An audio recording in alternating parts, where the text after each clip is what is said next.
Hello students, ಎಲ್ರಿಗೂ ನಮಸ್ಕಾರ. Welcome back to Darshu Educare channel. ಎಲ್ಲರೂ ಹೇಗಿದ್ದೀರಾ? ಎಲ್ಲರೂ ಕೂಡ ಸೂಪರ್ ಆಗಿದ್ದೀರಾ ಅಂತ ತಿಳ್ಕೊತೀನಿ.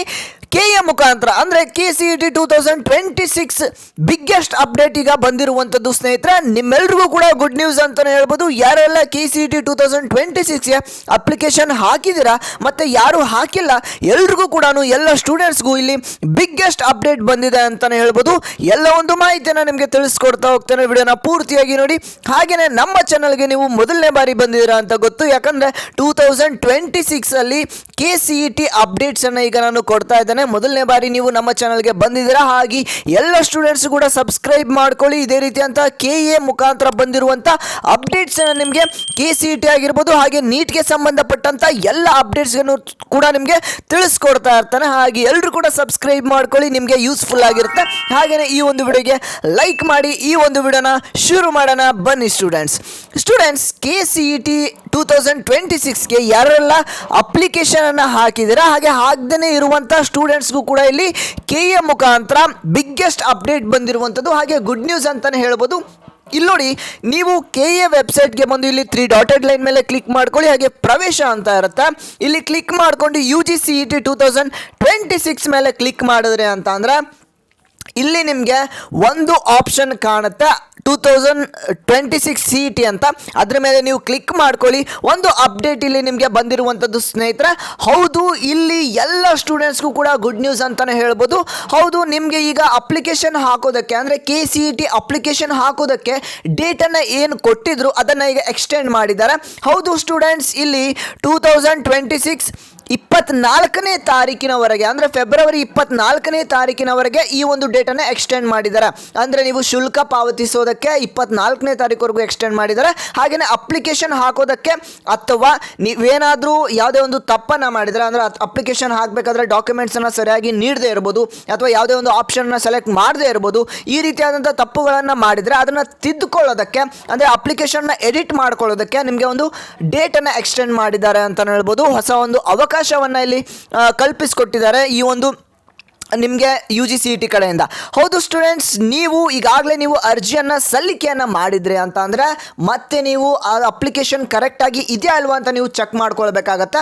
ಆಮೇಲೆ ನೀವು ಈ ಅಪ್ಲಿಕೇಶನ್ ಡೇಟ್ ಎಲ್ಲ ಮುಗಿದಾದ್ಮೇಲೆ ನೀವು ಒಂದು ತೊಂದರೆಯನ್ನು ಪಡೋದನ್ನು ಬಿಟ್ಟು ಈಗಲೇ ಈ ಒಂದು ಅಪ್ಲಿಕೇಶನನ್ನು ಕರೆಕ್ಟಾಗಿ ಇದೆಯಾ ಅಲ್ವಾ ಅಂತ ಚೆಕ್ ಮಾಡ್ಕೊಳ್ಳಿ. ಏನಾದರೂ ತಪ್ಪಾಗಿ ಅಪ್ಲಿಕೇಶನನ್ನು ಹಾಕಿದರೆ ಅದನ್ನು ನೀವು ಇಲ್ಲಿ ತಿದ್ದುಕೊಳ್ಳಿ ಅಥವಾ ನೀವು ಸರಿಯನ್ನು ಪಡಿಸ್ಕೊಳ್ಬಹುದಾಗಿರುತ್ತೆ. ಇಲ್ಲಿ ನಿಮಗೆ ಕ್ಲಿಯರ್ ಆಗಿ ಒಂದು ಮೆನ್ಷನ್ನ ಮಾಡಿದ್ದಾರೆ. ಕೊನೆಯ ದಿನಾಂಕ ನಿಮಗೆ ಇಲ್ಲಿ 16ನೇ ತಾರೀಕಿತ್ತು ಮತ್ತು ಶುಲ್ಕ ಪಾವತಿಸಲು 18ನೇ ತಾರೀಕು ಅಂತ ಸೂಚನೆಯನ್ನು ನೀಡಲಾಗಿತ್ತು.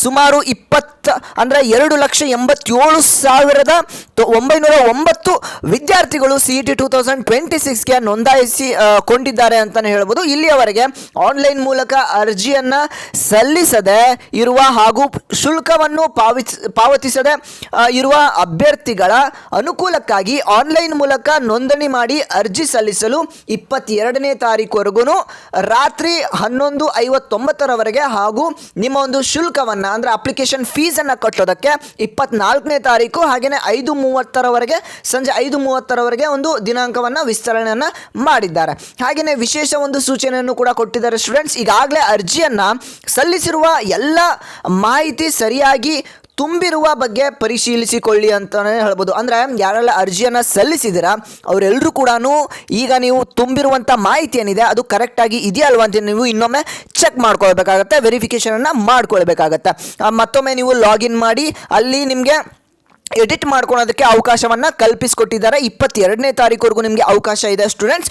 ಎಲ್ಲರೂ ಕೂಡ ತಪ್ಪದೆ ಮತ್ತೆ ನೀವೇನಾದರೂ ಅಪ್ಲಿಕೇಶನ್ ಆಗಿ ಮತ್ತೆ ನೀವು ಸರಿಯಾಗಿ ಹಾಕಿದ್ದೀರ ಅಂತ ಕಾನ್ಫಿಡೆನ್ಸ್ ಇದ್ದರೂ ಕೂಡ ಮತ್ತೆ ಲಾಗಿನ್ ಆಗಿ 2 ಅಲ್ಲ 3 ಸಲ ಅಲ್ಲ 5 ಸಲ ನೀವು ಮತ್ತೆ ವೆರಿಫಿಕೇಷನನ್ನು ಮಾಡ್ಕೊಳ್ಳಿ. ಯಾಕಂದರೆ ಒನ್ಸ್ ನಿಮಗೆ ಅಪ್ಲಿಕೇಶನ್ ಕ್ಲೋಸ್ ಆಯಿತು ಅಂತಂದರೆ ನೆಕ್ಸ್ಟ್ ಬರುವಂಥ ಪ್ರೊಸೀಜರಲ್ಲಿ ನಿಮ್ಗೆ ಏನಾದರೂ ಅಪ್ಲಿಕೇಶನಲ್ಲಿ ತೊಂದರೆ ಅಂದರೆ ಏನಾದರೂ ತಪ್ಪನ್ನು ಮಾಡಿದ್ರಿ ಅಂತಂದರೆ ಮತ್ತೆ ನಿಮಗೆ ಎಡಿಟ್ ಮಾಡ್ಕೊಳೋದಕ್ಕೆ ಅವಕಾಶ ಇರೋದಿಲ್ಲ. ಹಾಗೆ ಎಲ್ಲರೂ ಕೂಡ ಈಗಲೇ ಮತ್ತೆ ನಿಮ್ಮ ಒಂದು ಅಪ್ಲಿಕೇಶನನ್ನು ವೆರಿಫಿಕೇಷನ್ ಮಾಡ್ಕೊಳ್ಳಿ ಸ್ನೇಹಿತರೆ. ಹಾಗೆ ಅಂತಿಮವಾಗಿ ಸಬ್ಮಿಟ್ ಮಾಡುವ ಅರ್ಜಿಯಲ್ಲಿ ಮಾಹಿತಿಗಳು ಸರ್ವರ್ನಲ್ಲಿ ಸೇವ್ ಆಗುತ್ತದೆ ಅಂತಲೇ ಹೇಳ್ಬೋದು. ನೀವು ಲಾಗಿನ್ ಆಗಿ ನೀವೇನೇ ಒಂದು ಎಡಿಟ್ ಮಾಡಿಕೊಂಡು ಮತ್ತೆ ಸೇವ್ ಮಾಡಿದ್ರಿ ಅಂತಂದರೆ ನಿಮ್ಮ ಒಂದು ಸರ್ವರಲ್ಲಿ ಅದು ಸೇವ್ ಆಗುತ್ತೆ ಅಂತಲೇ ಹೇಳ್ಬೋದು ಸ್ನೇಹಿತರೆ. ಹಾಗೆ ಎಲ್ಲರೂ ಕೂಡ ಅಪ್ಲಿಕೇಶನ್ ಸರಿಯಾಗಿ ಇದೆಯಾ ಅಲ್ವಾ ಅಂತ ನೀವು ಚೆಕ್ ಮಾಡ್ಕೊಳ್ಳಿ. ಹಾಗೆಯೇ ಅಪ್ಲಿಕೇಶನ್ ಯಾರೆಲ್ಲ ಹಾಕಿಲ್ಲ ಅಪ್ಲಿಕೇಶನ್ನ ಈಗಲೇ ಹಾಕಿ ಅಂತಲೇ ಹೇಳ್ಬೋದು. ಸ್ನೇಹಿತರೆ, ಇದಿಷ್ಟು ಸ್ಟೂಡೆಂಟ್ಸ್ ಇವತ್ತಿನ ಒಂದು ಅಪ್ಡೇಟ್ ಆಗಿತ್ತು. ಇದೇ ರೀತಿಯಾಗಿ KCETಗೆ ಸಂಬಂಧಪಟ್ಟಂಥ ಎಲ್ಲ ಒಂದು ಅಪ್ಡೇಟ್ಸ್ ಆಗಿರ್ಬೋದು, ಕೌನ್ಸಿಲಿಂಗ್ ಆಗಿರ್ಬೋದು, ಯಾವ ರೀತಿ ನೀವು ಕೌನ್ಸಿಲಿಂಗನ್ನು ಅಟೆಂಡ್ ಮಾಡಬೇಕು, ಹಾಗೆಯೇ ಅದಕ್ಕೆ ಡಾಕ್ಯುಮೆಂಟ್ಸ್ ಏನೇನು ಬೇಕು, ಹಾಗೆಯೇ KA ಮುಖಾಂತರ ಬಂದಿರುವಂಥ ಅಪ್ಡೇಟ್ಸ್ಗಳ ಬಗ್ಗೆ ಆಗಿರ್ಬೋದು, ಹಾಗೆಯೇ SNQ ಕೋಟಾ ಅಂತ ಬರುತ್ತೆ, ಅದರ ಬಗ್ಗೆನೂ ಕೆಲವೊಂದಿಷ್ಟು ಮಾಹಿತಿಗಳನ್ನು ನಿಮಗೆ ತಿಳಿಸ್ಕೊಡ್ತಾ ಹೋಗ್ತಾನೆ. ಈ ಹಿಂದೆನೂ ಕೂಡ ಭಾಳಷ್ಟು ವೀಡಿಯೋಸ್ಗಳನ್ನು ಮಾಡಿದ್ದೇನೆ KCET ಬಗ್ಗೆ, ಹಾಗೆಯೇ ಇನ್ನು ಮುಂದೆನೂ ಕೂಡ ನಿಮಗೆ ಈ ಒಂದು ಮಾಹಿತಿಗಳನ್ನ ತಿಳಿಸ್ತಾ ಇರ್ತಾನೆ ಸ್ಟೂಡೆಂಟ್ಸ್. ಹಾಗೆ ಎಲ್ಲರೂ ಕೂಡ ಸಬ್ಸ್ಕ್ರೈಬ್ ಮಾಡ್ಕೊಳ್ಳಿ, ಹಾಗೆ ಈ ಒಂದು ವಿಡಿಯೋಗೆ ಲೈಕ್ ಮಾಡಿ ಅಂತ ಕೇಳ್ಕೊಳ್ತಾನೆ. ಇದೇ ರೀತಿಯಾಗಿ ಅಪ್ಡೇಟ್ಸ್ಗಳು ನಿಮಗೆ ಬರ್ತಾ ಇರುತ್ತೆ, ಹಾಗೆ ಎಲ್ಲರೂ ಕೂಡ ವೆಯ್ಟ್ ಮಾಡ್ತಾ ಇರಿ. ಇದಿಷ್ಟು ಇವತ್ತಿನ ಒಂದು ಮಾಹಿತಿ ಆಗಿತ್ತು ಸ್ಟೂಡೆಂಟ್ಸ್. ಮತ್ತೆ ನೆಕ್ಸ್ಟ್ ವಿಡಿಯೋದಲ್ಲಿ ಸಿಗೋಣ. ಎಲ್ಲರೂ ಟೇಕ್ ಕೇರ್. ಬಾಯ್ ಸ್ಟೂಡೆಂಟ್ಸ್.